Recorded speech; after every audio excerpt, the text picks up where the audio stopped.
Da poquito y seguimos con la última ponencia. Y como os decía antes, no porque sea la última es la menos importante. Siempre dicen que los últimos eran los primeros, no solo en el reino de los cielos, sino también aquí. Entonces yo creo, y además tenemos para terminar este ciclo de conferencias y de ponencias y de mesas redondas una gran ponente, como vamos a ver. Como os comentaba cuando me estaba presentando a los distintos compañeros y conferenciantes, pues cuando te pones a investigar sobre este tema de la inteligencia artificial, es verdad que, como ha dicho María José, yo incurro en el vicio que buscas en Internet y ya solo te quedas con lo primero, pero bueno, por lo menos te da una idea. Creo que hay que profundizar más, pero muchas veces la rapidez de la vida y la ansiedad que nos producen todos estos sistemas, el trabajo y tal, y que queremos hacer muchas cosas cuando a lo mejor hacer 2 o 3 bien hechas, pues es mejor que no hacer muchas, pero bueno. Y luego, en segundo lugar, también quería destacar que este es un curso organizado por la Asociación Profesional de la Magistratura, una asociación de jueces, la asociación mayoritaria, porque si en España hay 5.000 jueces de la APM, somos unos 1.400, 1.500, no podía faltar, tratando de este tema, como jueces que somos, una ponencia sobre la responsabilidad civil e inteligencia artificial, porque los jueces tenemos también muchas manías y muchos sesgos. Y uno de los sesgos que tenemos es que hay una actuación, causa un daño, pues vamos a buscar quién es el culpable y cómo se resarcen esos daños. Y para hablar de este tema, que es la última ponencia, pero como ya os he dicho, una ponencia importante, pero además también quiero resaltar un dato importante, y es que con María José hemos hecho como una vuelta al principio, es decir, María José nos ha llevado a la reflexión que nos llevó el catedrático de Granada. Es decir, que hay que confiar en los sistemas de informática, en los sistemas de inteligencia artificial, pero claro, deben ser un instrumento y siempre tiene que estar detrás el corazón y la persona humana.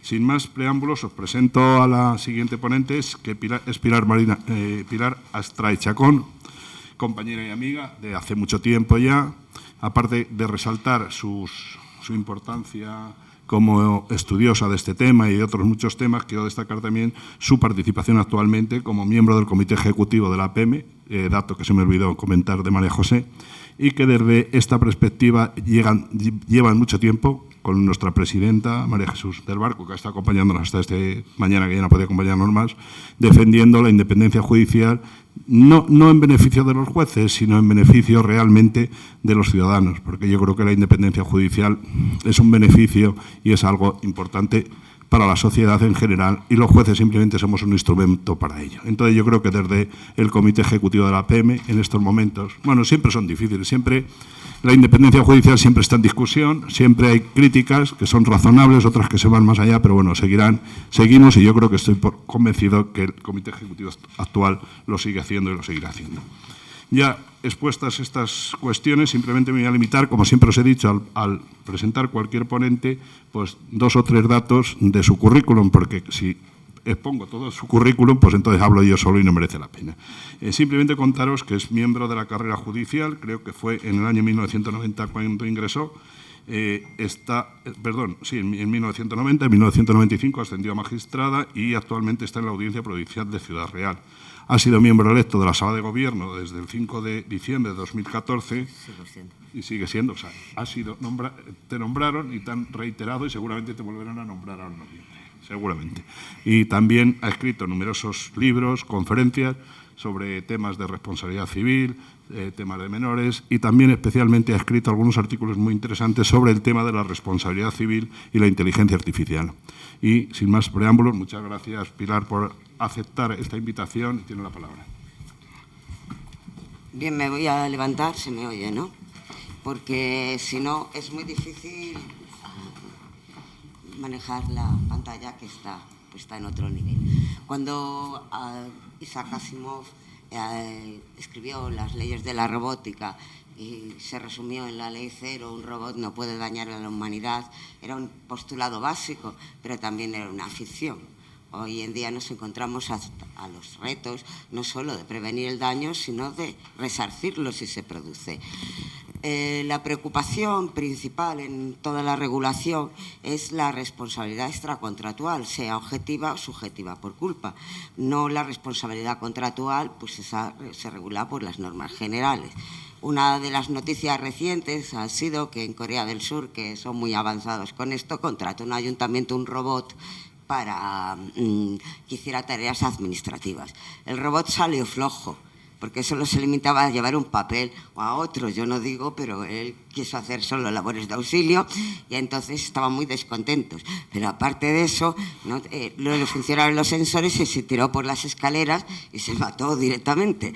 Con lo cual, pues el ayuntamiento pues había planteado la demanda al fabricante, pues una clara responsabilidad contractual, no cumple las funciones para las que se ha comprado y además, pues incluso acaba ofreciendo. A ver si se mover esto. Mira, ¿no ves? No se lo cree. Bien, cuando hablamos de los retos de la regulación de la inteligencia artificial, tenemos que dominar un poco en el estado en el que estamos. No vamos a decir toda la evolución en el desarrollo científico y tecnológico de la inteligencia artificial, pero sí decir que hoy nos compatibilizan dos sistemas. Uno, generado en los años 90, el aprendizaje automático, que no denominamos profundo, de que tenemos muchas herramientas en la actualidad todavía funcionando, y con gran desarrollo en este siglo y en esta década, pues el aprendizaje automático profundo. Le llamamos que utiliza redes neuronales artificiales no porque sea un cerebro humano, sino porque se imita la forma de conectar las neuronas, pero todavía funciona en base a algoritmos y por lo tanto no razona. Esto nos trae a la luz que ya desde los años 90, pero sobre todo en el siglo XXI, el predominio económico de las empresas de datos es de una gran fortaleza. Y también lo vamos a ver en los lobbies a la hora de cómo la regulación del propio Parlamento pues ha ido perdiendo fuelle. Luego ya veremos a dónde llegamos, porque en materia de responsabilidad civil estamos todavía con una propuesta de directiva. Aquí los riesgos de tratamiento de los datos personales, que estaba diciendo María José, que estamos protegidos, y que afectan a la privacidad, a la intimidad, y los sesgos que pueden afectar a derechos fundamentales como el derecho de igualdad. Los sesgos pueden ser voluntarios o involuntarios. Muchas veces no son ni concebidos por el programador, que luego se descubren. Los sistemas de inteligencia artificial son muy variados, por lo tanto su regulación es muy complicada, porque algunos no nos parecen en nada riesgosos, como el Google Translate, que hace una inteligencia artificial pues de sus primeros momentos, y otros nos podrían suponer pues un riesgo. No tenemos una inteligencia artificial fuerte, una inteligencia artificial general, pero esto no implica que la inteligencia artificial, que llamamos débil, que maneja y aprende de datos para establecer una respuesta específica, no tenga riesgos. ¿Por qué? Por la opacidad, la falta de trazabilidad y la transparencia. Esto determina que muchas veces sea muy complicado atribuir la responsabilidad a un sujeto o a otro. Entonces, en materia de responsabilidad civil nos planteamos pues una serie de problemas que entrañan mucha dificultad. Por ello, tenemos que hablar de riesgos. Los sistemas desarrollados no están exentos de riesgos y, sobre todo, fundamentalmente para los derechos fundamentales. Parece que no, a lo mejor no hay un riesgo total de que haya un cataclismo, a lo mejor sí, pero está más lejano, pero la invasión de los derechos fundamentales es lo que tenemos más cercana. Digamos que la tecnología va a servir para avanzar la sociedad, pero esto no quiere decir que no existan alto peligro en algunas cosas. Hay el robot soldado o las armas automatizadas, pues todo el mundo sabemos que es peligroso, pero hay sistemas que no nos parecen peligrosos y sí lo son, como un sistema de reconocimiento facial aleatorio, el derecho a la intimidad, los sesgos discriminatorios, el derecho a la igualdad, el tratamiento ilegítimo de datos, el derecho a la privacidad o a la intimidad, la lesión cada vez más importante, y se habló ya, de los derechos de autor y los riesgos de la ciberseguridad. No solo en que el sistema sea sólido y seguro, como que el sistema no se pueda modificar o entrenar para constituir una herramienta para el cibercrimen y, con todo, pues afectar a un riesgo a la seguridad. Hasta aunque en el 2017 íbamos a hablar de la resolución sobre robótica del 2017, los casos más paradigmáticos y que son previos a las primeras regulaciones del reglamento, pues se produjeron en el mundo anglosajón, exigiendo la responsabilidad del fabricante. Ha habido muchas demandas del robot cirujano Da Vinci. Un caso paradigmático es el caso de Sandra Sulzer en Florida. ¿Por qué? Porque se atribuía una triple responsabilidad, aunque no tuvo éxito ninguna. Pero una era a la fabricante porque decían que no desconocía las fugas. Otra también a la fabricante del defecto de información porque las instrucciones no eran precisas. Y otra al hospital por la falta de formación de los cirujanos. Y claro, todo eso nos confluye una serie de actores en los que deslindar la responsabilidad es complicado. Luego tenemos todos los casos del sistema de piloto automático, autopilot de Tesla. Se han perdido prácticamente todos los juicios, desde el primer accidente mortal, que también fue en Florida, utilizando el autopilot, hasta el último, que es más reciente, en el que una mujer demandaba, pues se sentía perjudicada por sus lesiones porque estaba utilizando el piloto automático y el coche hizo un giro brusco contra un bordillo. El jurado absolvió a Tesla, como era de esperar, porque le dijo que eso no exime al conductor de su labor de control y vigilancia del manejo de un vehículo. En el uso de drones de vigilancia invasiva hay que decir que, claro, cuando hablamos de drones de vigilancia invasiva, pues sabemos que están vigilando, pero hay muchos drones que se utilizan para otros sistemas, como para captar fotografía aérea, para el uso en el cine, para el uso audiovisual, que también pueden afectar a la intimidad, porque realmente esa imagen se amplía, puedes saber lo que estás haciendo en cada minuto de tu casa, cómo la tienes o cómo no la tienes, como si estás en el jardín, si estás en el patio. Aquí hubo un pronunciamiento del Tribunal Constitucional de Perú de julio de 2020, promovido por la activista Máxima Acuña, que está promoviendo siempre cuestiones de amparo constitucional, y el Tribunal Constitucional de Perú pues dijo lo que nos parece básico, es decir, hay que contar con la autorización de los propietarios que van a estar afectados, o si no, de la autoridad competente. Pero todavía tenemos mucho campo sin regular ahí. Y luego también tenemos el uso de los sesgos discriminatorios en los sistemas predictivos de riesgo. Aquí afectan tanto al sistema público como al privado. Dentro de ellos podemos hablar que la propia Administración de Justicia americana se vio condenada en Wisconsin por utilizar un sistema para la evaluación de reincidencia con un sesgo racial en 2016. También podemos hablar que en los Países Bajos fue condenado el sistema predictivo para la evaluación del fraude. No tanto porque se demostrase un sesgo, sino que era totalmente opaco y tenía una falta de transparencia que no se sabía, pues lo que hablaba María José de la caja negra. El ciudadano no sabía qué elementos se habían empleado para que saliera en esa lista negra y que la inspección de Hacienda pues le machacase más. No se desconocía. En el ámbito privado tenemos el caso de Amazon, que fue un descubrimiento periodístico de prensa que obligó a Amazon a revisar su programa de reclutamiento de personal y a retirarlo. Y, por ejemplo, en otros, como el de Deliveroo, que el sistema, el algoritmo Fran, para repartir entre los repartidores el trabajo, establecía discriminaciones entre ellos y tuvo que ser también condenado por el Tribunal Ordinario de Bolonia y también a su retirada. Por lo tanto, vemos que afecta a numerosos ámbitos.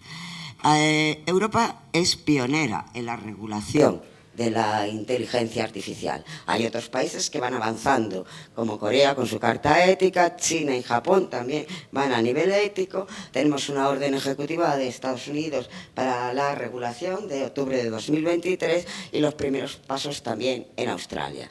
Pero sí que es cierto que Europa empezó a hacer los deberes antes. Aquí, como tengo que ir con cierta prisa, me voy a reseñar en dos de todos los primeros pasos que tenemos. La primera es la resolución del Parlamento Europeo de 16 de diciembre de 2017 sobre robótica.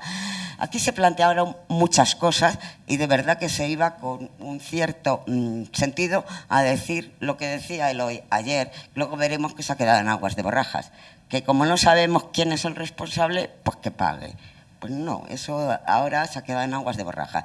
Entonces se discutió mucho la creación de una personalidad civil electrónica. ¿Para qué? Para atribuirle la responsabilidad al sistema de inteligencia artificial o a la máquina, de tal manera que no obligase a indagar mucho más quién podía ser el responsable. Esto choca porque dices, es que una máquina que sea responsable, es que admitir ya que las máquinas no se le hay que hacer ningún control o supervisión, pues es un poco fuerte. Pero, de hecho, sí que aseguraba el resarcimiento de daños, planteaba un seguro obligatorio y la existencia de unos fondos de compensación, que atendiendo a la variedad de los sistemas se podían ser individuales para un grupo de sistemas de IA o generales, y el proveedor o el operador que se adhiriese a ese fondo y pusiese dinero, pues estaba exonerado de hacer el seguro obligatorio. Y algo muy importante, que cada sistema tuviera una matrícula identificativa en la que se señalase quién es el proveedor, quién es el fabricante, y a su vez se pudiese establecer qué fondo de compensación establecía, porque la identificabilidad del responsable también es muy importante. Luego, el resto han ido más en el campo ético, sin hablado de seguridad, evaluación de riesgos, y llegamos al grupo de expertos de la Comisión Europea en materia de responsabilidad de tecnologías digitales. La Comisión siempre, el Parlamento es mucho más... quiere regular las cosas con mucha más solvencia y la Comisión tira para atrás. Entonces, ¿qué han dicho estos expertos? Mira, que esto del sistema objetivo va a ir en contra de la innovación tecnológica, las aseguradoras no van a saber responder de esto va a ir en contra de la tecnología, y aparte de eso, pues quita los incentivos. Este es un argumento de doble ISO, porque quita los incentivos al fabricante de ocuparse por la seguridad, porque como ya tiene un seguro, también podríamos decir, también en las penalizaciones del seguro también le podría hacer un incentivo, porque el nivel de preventivo también es un incentivo a la seguridad. Pero bueno, entonces deciden que lo más recomendable es, como reconocen las dificultades de prueba, aligerar la carga de la prueba. Y en este sentido también va el libro blanco sobre inteligencia artificial elaborado por la Comisión el 19 de enero de 2020. Y como recibió tantos comentarios, pues la Comisión inició un proceso en el que vinculó al Parlamento y al Consejo. Tenemos otro hito más, que es la propuesta de reglamento sobre el régimen de responsabilidad civil en materia de inteligencia artificial de octubre del 2020. Esta propuesta es menos ambiciosa, de una responsabilidad objetiva general, pero mucho más ambiciosa de la que tenemos ahora en la propuesta de directiva. Entonces, definen los sistemas de alto riesgo. Aquí no es igual que el reglamento actual. El sistema de alto riesgo al que se refiere la propuesta de reglamento es aquel que es capaz de causar daños a personas. O sea, se trata de tutelar la posible responsabilidad por daños personales. Y para estos sistemas le establece un sistema de responsabilidad objetiva. Y la subjetiva pues sería para aquellos sistemas en los que no son susceptibles de causar daños a las personas. La responsabilidad que recaería en el fabricante y operador final, según el control que tuvieran del sistema, y el usuario, esto ya es una norma, no se considera operador si no tiene algún grado de control. Regula la intervención solidaria, también establecía los principios de prevalencia, de preferencia en la aplicación de este reglamento proyectado, que no fue, y la directiva de productos defectuosos, y también establecía un principio de primacía sobre el derecho nacional en el caso de sistemas de alto riesgo. Y aquí llegamos al reglamento del Parlamento Europeo y del Consejo, aprobado por el Parlamento en marzo de 2024, con su versión final de junio de 2024 y publicado en el día de hoy. Este reglamento tiene un antecedente en otra resolución de octubre de 2020 y a los efectos de responsabilidad civil no vamos a entrar en todo de él, pero sí que tenemos que tener unas ciertas ideas. La idea es que al establecer y clasificar los riesgos, clasifica también las responsabilidades que están ligadas a esos riesgos, y esas responsabilidades son las que nos van a decir qué deber de diligencia se ha incumplido, qué norma objetiva de cuidado pues se ha incumplido para exigirle la diligencia al responsable. Estas jerarquías pues establecen unas obligaciones mayores de exigencia para los sistemas de alto riesgo, y esta jerarquía no se hace por el peligro potencial, por la actividad riesgosa, sino se hace por su uso o su destino. Entonces, hay destinos que se consideran inaceptables, son prácticas prohibidas, hay otros que se clasifican en alto riesgo porque son susceptibles de generar un riesgo que se entiende más relevante, y los de riesgo limitado o riesgo mínimo. El ámbito de aplicación del reglamento es a los proveedores de sistema o modelos de uso del general en la Unión, con independencia de que estén radicados o no.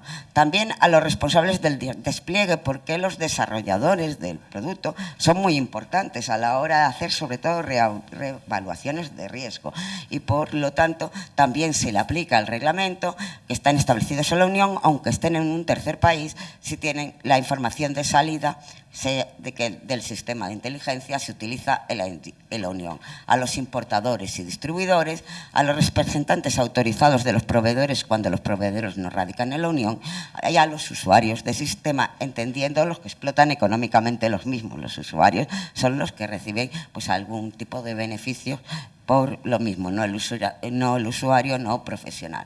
No resulta aplicable a las autoridades de terceros países, organizaciones en la cooperación judicial o policial, ni tampoco al uso militar, aquellos de uso exclusivo para la investigación y desarrollo científico. Hay unas prácticas que se denominan prohibidas, de riesgo inaceptable. ¿Por qué? Porque suponen una flagrante vulneración de derechos fundamentales. Y ahí tenemos algunas, como las técnicas manipuladoras o engañosas que merman la capacidad de decisión, o los sistemas que aprovechen las vulnerabilidades de una persona o grupo. ¿Para qué? Para alterar el comportamiento de una persona o grupo y, por lo tanto, causar un perjuicio. Lo que pasa es que el reglamento entiende que son prohibidas las que provoquen o sean susceptibles de provocar un perjuicio considerable. Claro, el perjuicio leve también sería un perjuicio, porque si te están alterando tu capacidad de decisión, pues no sabemos hasta dónde. Nosotros tampoco aquí tendremos grandes problemas, porque unas cosas serán constitutivas de una estafa así pura y dura, y otras por lo menos de la ausencia del consentimiento o su anulabilidad por vicio de consentimiento, o sea que iremos a las acciones generales. Luego existen los sistemas de evaluación de personas o grupo atendiendo al comportamiento. Van cogiendo los datos de un comportamiento de grupo para aplicar la puntuación a otro grupo fuera del contexto. Entonces, aquellos que tienen un trato injustificado, discriminatorio, pues estarían prohibidos. Pero una cosa es que el sistema busque ese trato discriminatorio y prohibido, y otra cosa es que no se busque pero esté. Porque muchos de los sistemas, ya lo hemos visto antes y se seguirá viendo, provocan ese trato discriminatorio y no es un sistema directamente buscado. Los sistemas invasivos de la privacidad y la propia imagen, circuitos cerrados, en reconocimiento facial aleatorio, también las evaluaciones de riesgo de personas físicas para prevenir la reincidencia con base a una categoría o un perfil, unos rasgos de personalidad. Aquí están exentas las individuales que se hagan para fines de tratamiento penitenciario a una persona en concreta con base en datos objetivos, y también los sistemas de inferencia de emociones de una persona física, claro, en los lugares de trabajo y en los centros educativos, excepto cuando se justifique que se hace por motivos de seguridad. Pero ¿qué nos pasa? Y si tenemos un sistema de inferencia de emociones en un supermercado, esto no es una práctica prohibida, la tendremos que derivar por otra materia. Y por lo tanto, pues aquí vemos como de alguna manera, pues la ponderación del riesgo pues cada vez se ha ido limitando a más a la vez que se ha ido depurando el reglamento. Los sistemas de categorización biométrica que clasifiquen a las personas para inferir datos sobre su vida privada, ideología, orientación sexual, libertad religiosa, todos estos sistemas que afectan a la libertad ideológica y a la libertad religiosa y a la privacidad muchas veces, y el uso de sistemas de identificación biométrica remota en tiempo real con fines de aplicación de la ley. Y esto a nosotros nos afecta. Aquí hay una serie de excepciones. que la pueden acoger los Estados miembros. Bien para la búsqueda de personas desaparecidas, víctimas de secuestro, víctimas de delitos violentos, en este caso, también para intentar evitar un atentado terrorista o una alta amenaza para la vida de las personas o su integridad, y también los sistemas de búsqueda de delincuentes cuando el delito sea superior a 4 años y esté en una lista del anexo de reglamento, que, como podemos suponer, pues son delitos graves: asesinatos, violaciones, trata de seres humanos, pues una serie de delitos ya de cierta entidad y gravedad.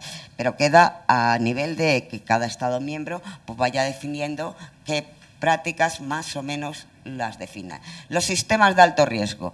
Pues estos sistemas de alto riesgo se pueden diferenciar en dos. El primero, que es el que tenemos aquí, es aquel que el destino o el uso del componente o de seguridad o del producto, o que esté integrado no en un producto, este componente entre dentro del ámbito de los actos de armonización de la Unión, o que, aunque no se les sean aplicables todas las exigencias, tengan que someterse a una evaluación de conformidad por organismo independiente.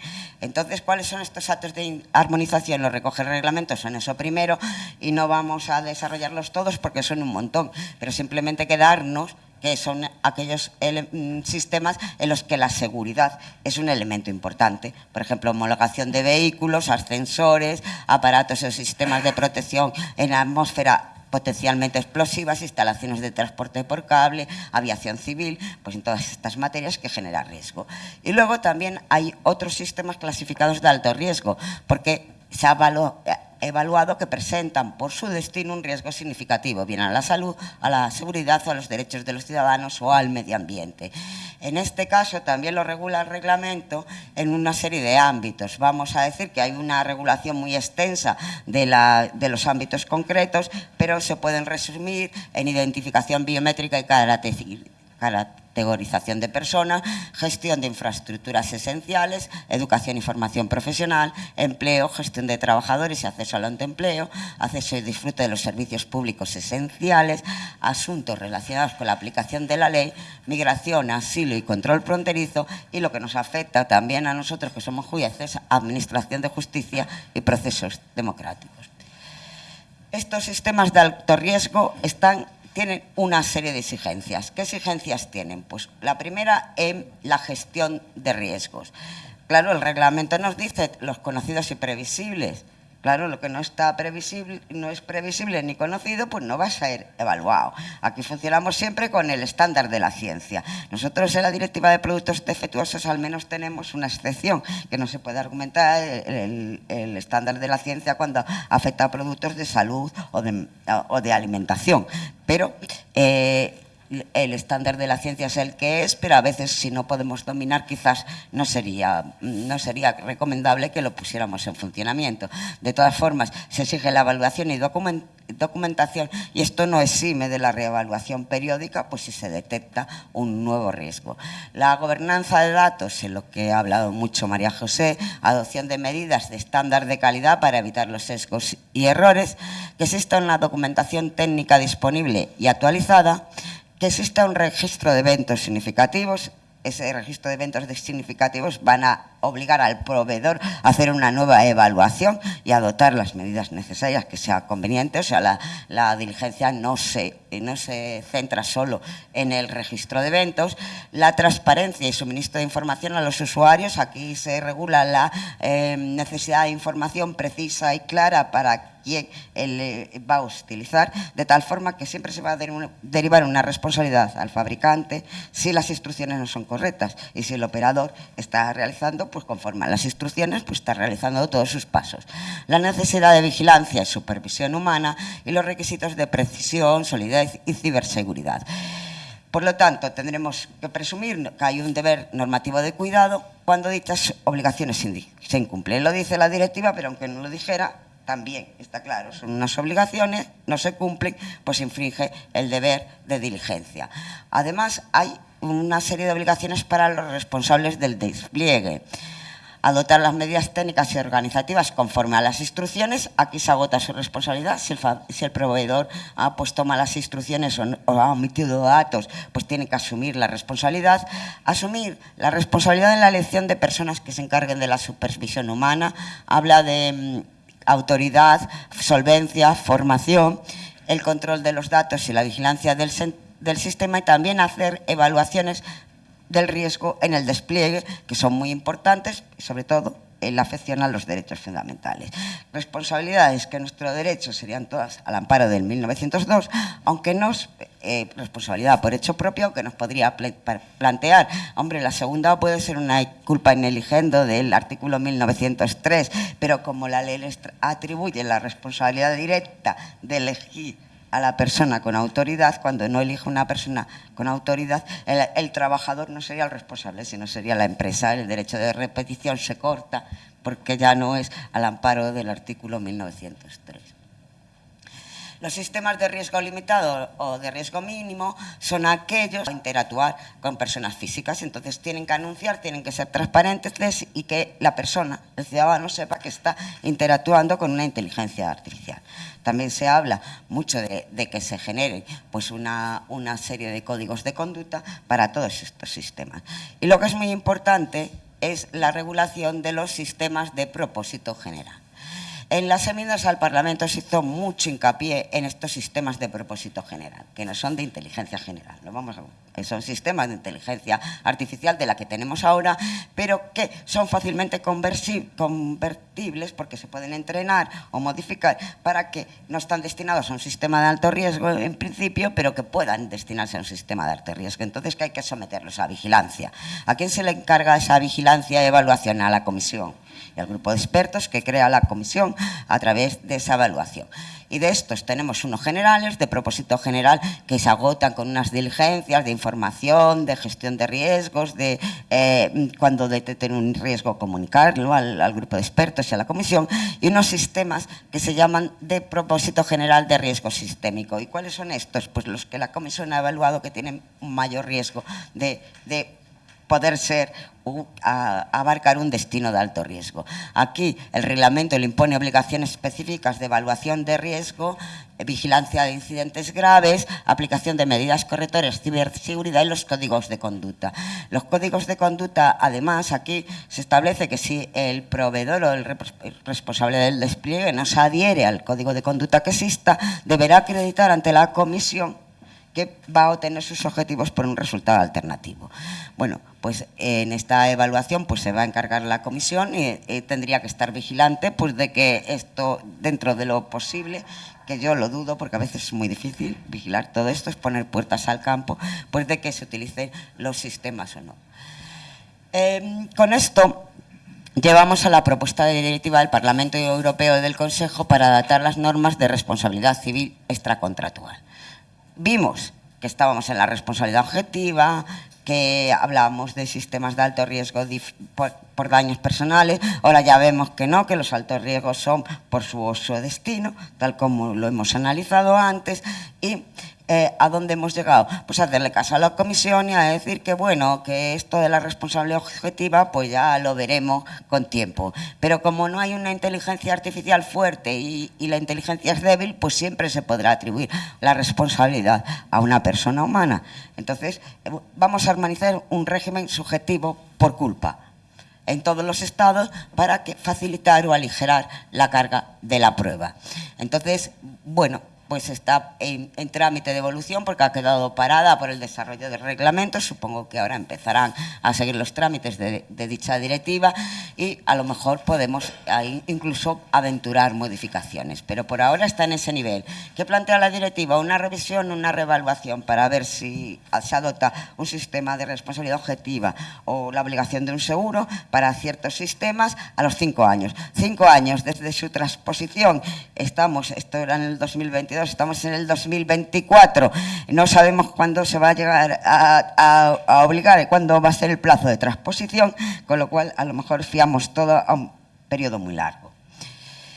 Dentro del ámbito de la legitimación, pues la directiva no se va a aplicar a las normas de transporte, responsabilidad del sector transporte, ni a la ley de servicios digitales, que seguirá por su nivel. Sin embargo, pueden afectar a nosotros mismos, a las administraciones públicas, como sujetos de obligaciones de inteligencia artificial. Su objeto es armonizar aquellos daños causados por una información de salida o su no producción imputable a un sistema de IA, cuando medie la culpa del proveedor. Porque ¿qué puede pasar? Que haya daños directamente causados por la acción o omisión humana, porque el sistema de inteligencia artificial solo facilita información y asesoramiento. Eso rigen las normas generales, el 1902, responsabilidad por hecho propio, y no tenemos que acudir a una urbanización en la facilidad de la carga de la prueba, que es lo que quiere hacer, pero lo hace muy ligeramente o casi nulamente, por así decirlo.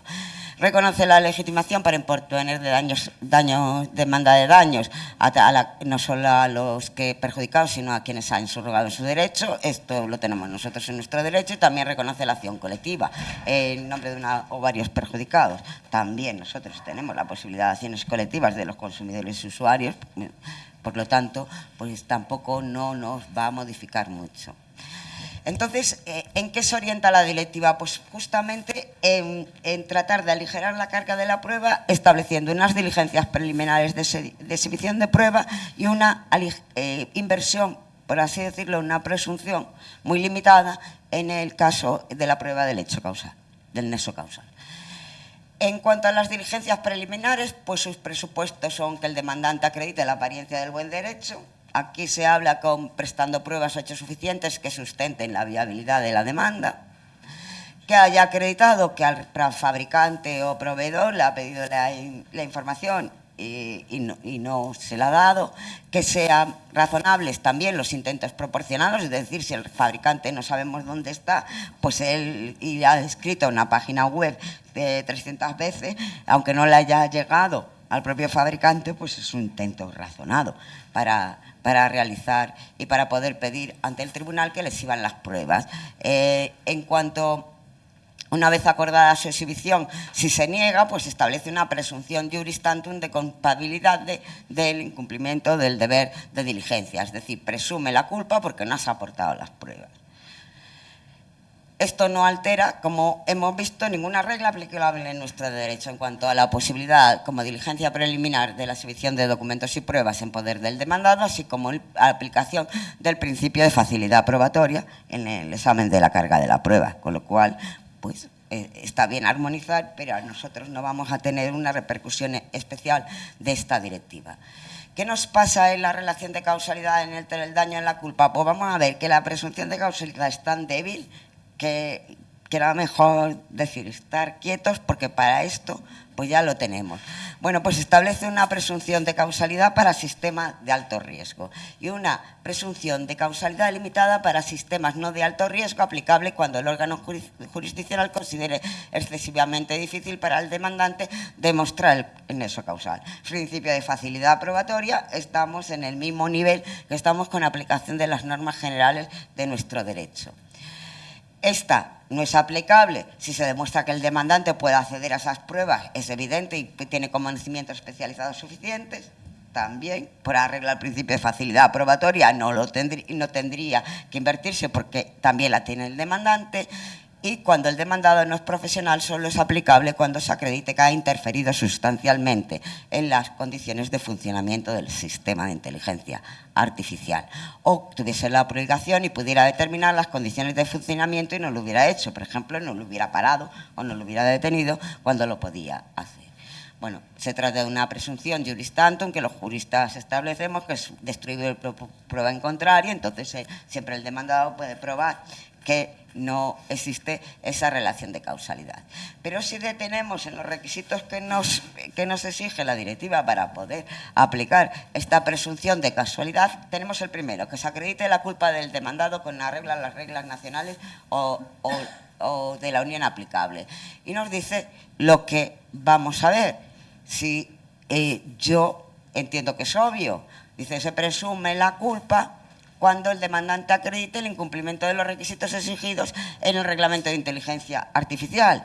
Y aún así nos lo modera, dice, bueno, teniendo en cuenta las medidas adoptadas, porque sí fue muy bueno, hizo mucha gestión de riesgo, y los resultados del sistema de gestión de riesgo. En el usuario, pues cuando incumpla ciertas obligaciones, la de utilizar o supervisar el sistema de inteligencia artificial conforme a las instrucciones adjuntas, no sigue las instrucciones, no suspende o no interrumpe su uso, o cuando expuso al sistema datos de entrada bajo su control que no era pertinente dada su finalidad, es decir, lo alteró o lo modificó. Por lo tanto, pues aquí llegamos, hombre, se acredita y la culpa del demandado, pues eso sí. Se puede considerarse razonable, probable que dicha acción o omisión negligente ha influido en los resultados producidos. Por lo tanto, hablamos en criterios de razonabilidad y probabilidad, desterrando los daños improbables o ilógicos, los que nos remite a la causalidad adecuada. Para este camino ya la tenemos, las reglas de la imputación objetiva, no necesitamos ningún aligeramiento, si es que cuando es razonable que haya producido pues, y previsible, pues estamos en términos de causalidad, hasta natural o causalidad jurídica.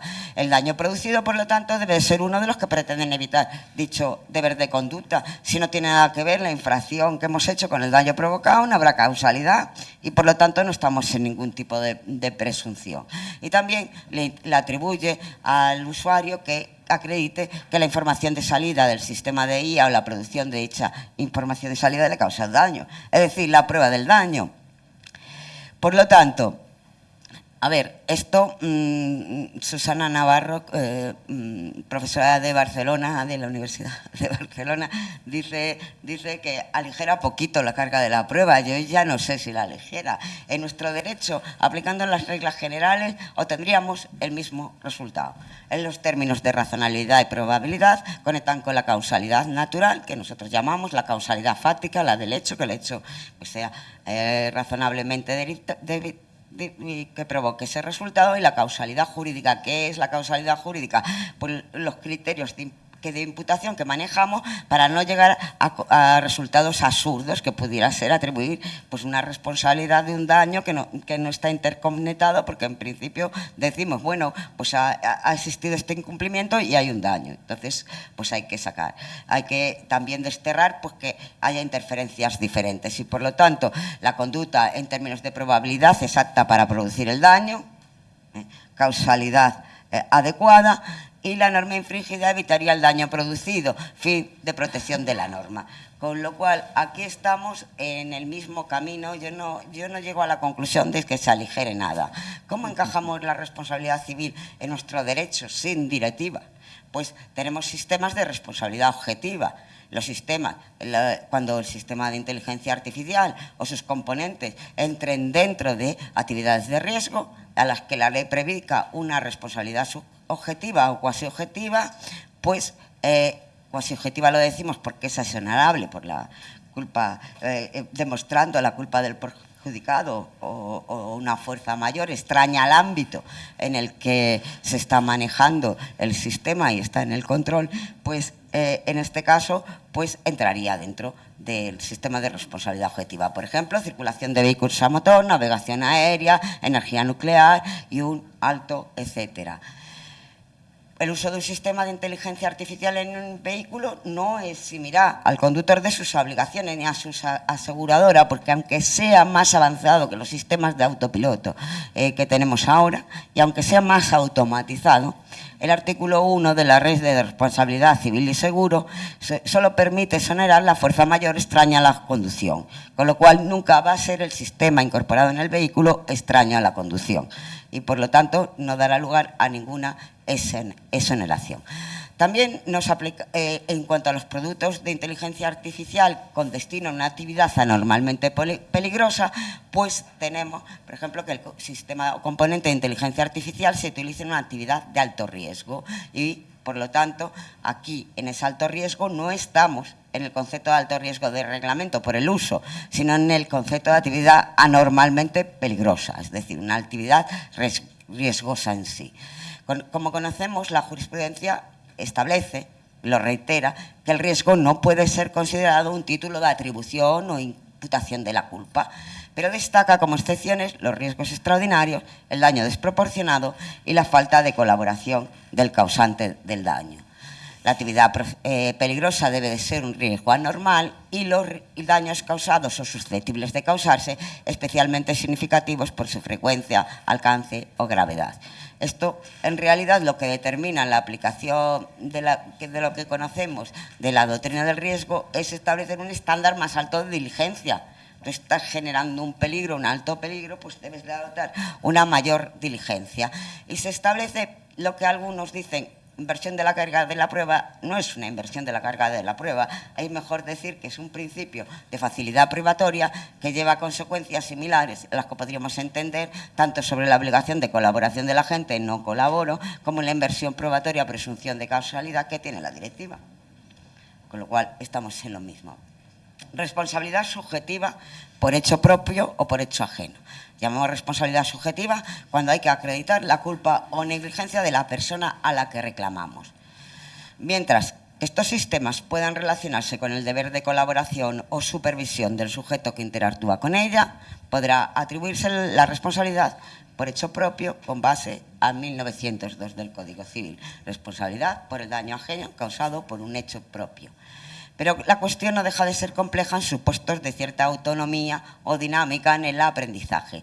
Por eso algún sector de la doctrina, y sobre todo aquí, la Monterroso en la Complutense en Madrid, pues defienden que se podría aplicar el artículo 1903. ¿Y cómo aplicamos el artículo 1903? Pues aunque el sistema funcione de forma autónoma, determinamos la persona encargada de supervisión y control y establecemos una responsabilidad por hecho ajeno. Claro, lo primero que tiene como dificultad es que tenemos que hacer una analogía entre el sistema de inteligencia artificial con el que se interactúe y el hecho propio de la persona dependiente, que es una persona dependiente y auxiliar de la que se responde. Entonces, pues ahí queda, pero no deja de ser complejo utilizar el 1903 en este caso. En todo caso, el juego de criterio de la adecuación y el fino ámbito de protección de la norma que apunta a criterios de razonabilidad y evitabilidad, pues no vamos a aplicar en nuestro derecho de forma igual pues lo que establece la propuesta de directiva en la responsabilidad subjetiva, que ya lo vimos antes, con lo cual pues no deja de estar ligado a los mismos. En cuanto al régimen objetivo de responsabilidad por cosas, discute la doctrina si el sistema de inteligencia artificial puede ser una cosa o no puede ser una cosa. Bueno, pues en principio un robot podríamos, sea para la cirugía otros usos domésticos, podría encajar en el concepto de cosa. Podrían ser cosas muebles o incluso inmuebles por incorporación en las casas inteligentes. Como sabemos y todos conocemos, el artículo 1910 establece la responsabilidad objetiva del cabeza de esa familia por las cosas que se arrojen desde su vivienda o cayeren de esta. Esto ha sido interpretado por la jurisprudencia pues como que se aplica a las filtraciones de agua, humedades, propagación de fuego desde el local o desde la vivienda. Pensemos, por ejemplo, en las casas inteligentes. Si un sistema automatizado se vuelve loco, se alucina y provoca un incendio, atribuíamos por el 1910 al propietario e inquilino pues la responsabilidad objetiva. Claro, esto no deja de ser porque la razón o el fundamento de la responsabilidad objetiva es el deber de vigilancia y control que tiene el propietario o el arrendatario. Por eso el propietario no responde si la vivienda está arrendada. Entonces muchos plantean que aquí es que esto no sería muy justo, porque a lo mejor estos sistemas no los puede controlar el arrendatario o el propietario. Yo entiendo que no podemos llegar a establecer un criterio de justicia frente al perjudicado de tal manera que exoneremos todo el tipo de responsabilidad objetiva que tenemos aquí, sino que en su caso no sería oponible a terceros y que ya en su momento pues él litigue con el fabricante, proveedor o operador pues que le haya determinado el sistema de inteligencia artificial. En cuanto a la propuesta de directiva de responsabilidad por daños causados en productos defectuosos, pues también de septiembre del 2022. En principio se planteaba que una alta discusión si por analogía se pueden integrar o no los sistemas de inteligencia artificial en la actual directiva de productos defectuosos. Esta propuesta incluye de forma expresa dentro de su ámbito los sistemas de inteligencia artificial o tecnología inteligente, los sistemas basados en programas informáticos, sean software integrado o no integrado o independiente, los archivos digitales que permiten un control automatizado de maquinaria, también aquellos servicios digitales integrados en el producto e interconectados para el funcionamiento, como puede ser un sistema de navegación GPS.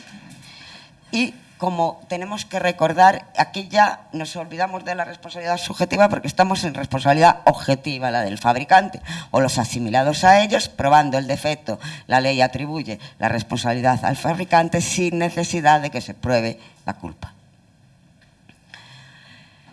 En cuanto a los responsables de daños por productos defectuosos en inteligencia artificial, pues tenemos la misma regulación, el fabricante del producto y componentes, pero también el importador, el representante autorizado de los tramitadores de pedidos a distancia, cuando el producto defectuoso esté fuera de la Unión. También hay una responsabilidad que se atribuye al distribuidor o a las plataformas en línea cuando en un plazo de un mes no ofrezcan identificación del fabricante. Pero como novedad vamos a establecer una responsabilidad similar a la del fabricante para la persona física y jurídica, que no es fabricante, ni proveedor, ni distribuidor, pero que ha alterado el sistema de inteligencia artificial sin control del fabricante, introduciendo pues unas modificaciones que se tienen que podemos calificar de sustancial. Entonces, esta es la gran novedad que existe. Se mantiene la regla de solidaridad y se regulan las acciones de regreso de los responsables de los daños. Y también tenemos unas reglas de exhibición de prueba y de aligeración de la carga de la prueba del nexo causal o de la causalidad, que son muy similares. Aquí la directiva habla de la apariencia del buen derecho, pero en vez de hablar de viabilidad de la demanda, habla de verosimilitud de la reclamación. También establece al órgano judicial una obligación de ponderación de la necesidad de protección y proporción, que eso va dentro del fumus bonis juris, que nos va a determinar la adopción de esta medida. Y sobre todo se centra muchísimo, porque claro, es el interés de las grandes tecnológicas, es que vamos a tener que exhibir las pruebas, es que puede ser información confidencial o secretos confidenciales, es que a mí esto no me gusta. Entonces dice, bueno, pues el juez tiene que tener en cuenta todos los intereses legítimos, incluidos los terceros afectados en sus derechos de secreto comercial. Y también establece que se habrá de facultar los Estados miembros al órgano judicial para que se acuerde la exhibición de pruebas, pues adopte medidas para garantizar la confidencialidad de ese secreto comercial o presunto secreto comercial. En cuanto a la carga de la prueba, también establece una presunción de iuris tantum sobre el defecto y nexo causal.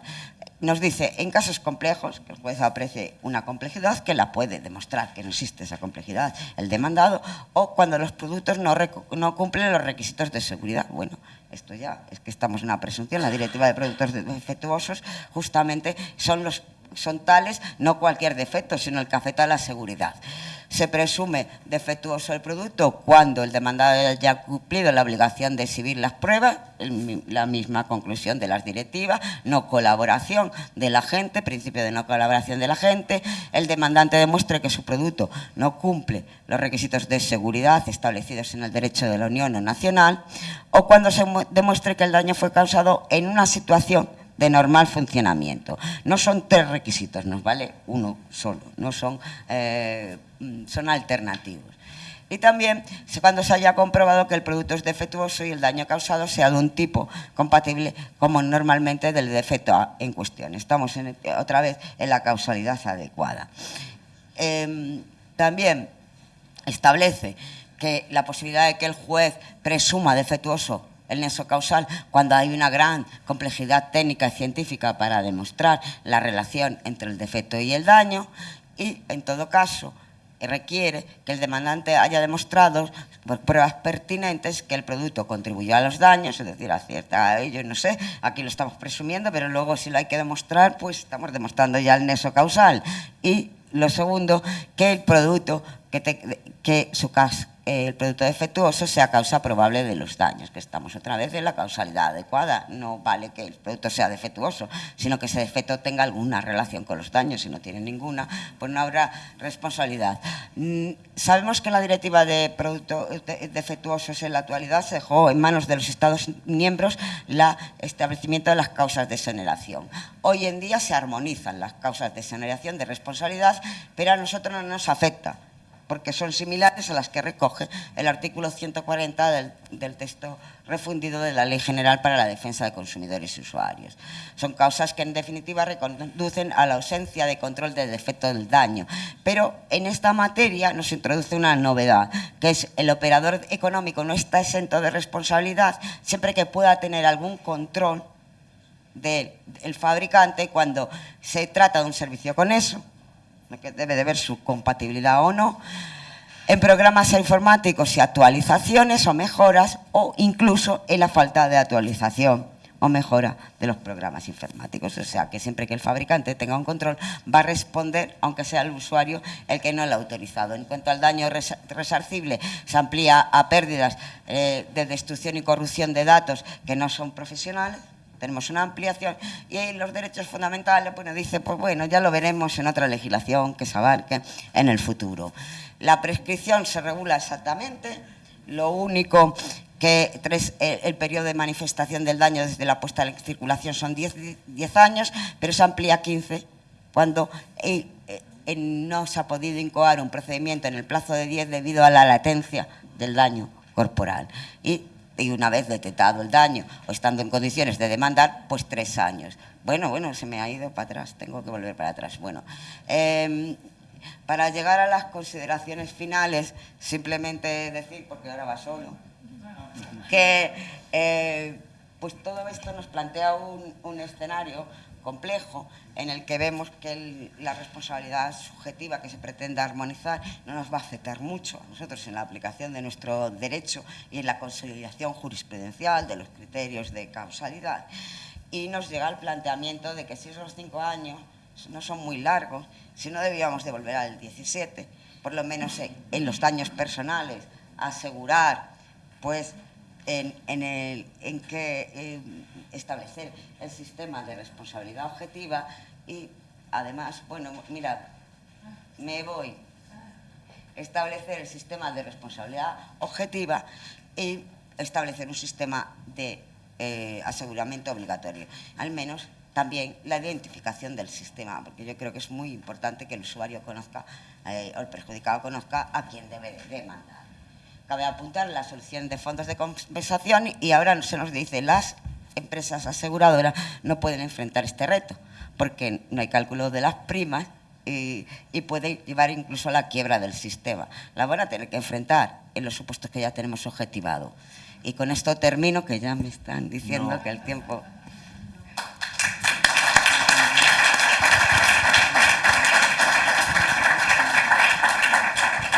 Bueno, muchas gracias, Pilar.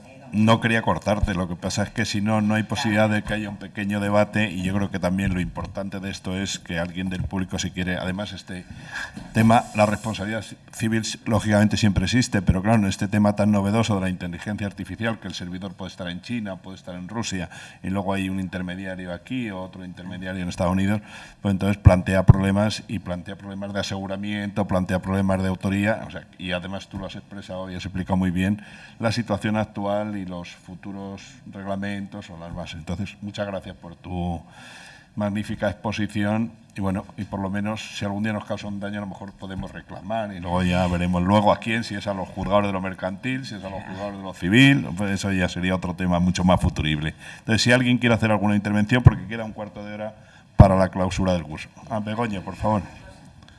He estado hace poco en un restaurante en el que llevaban un plato a la mesa, era un gatito, que se robó, y luego el camarero lo servía en la mesa.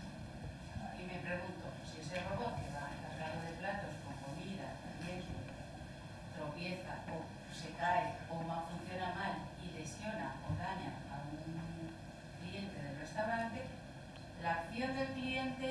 quién tendría que reclamar? ¿Al restaurante por el 1903? ¿Al fabricante del robot? O a los dos. ¿A los dos? ¿Por productos defectuosos? ¿Serían acumulables las acciones? Es que ahí no me queda muy claro. Bien, la propuesta de directiva ahí no todavía está en ciernes, plantea la posibilidad de acumulación, claro, ahora la posibilidad de acumulación de acciones y por lo tanto que podemos ir por responsabilidad subjetiva y a la vez podamos ir por productos defectuosos. ¿No? Eso es que estamos fiándolo a largo y ahora estamos con las herramientas que tenemos en orden a la acumulación de acciones. Las entiendo, yo las entiendo acumulables, aunque se tenga que aplicar una ley, porque lo no acumulable en responsabilidad civil es lo que no es compatible. Es decir, que yo vaya por una de falta de conformidad del texto refundido de la Ley de Consumidores y a la vez quiera ir por el saneamiento del Código Civil. Eso es lo mismo y por lo tanto es incompatible, pero cuando está fundado en unas determinadas infracciones que pueden ser confluentes y que incluso hay que deslindar, porque no sabemos hasta dónde llega, pues claro, yo vería la responsabilidad del 1903, que es la que defiende mucho Madrid, es de dudoso encaje porque el robot no es una persona, pero sí es un dependiente.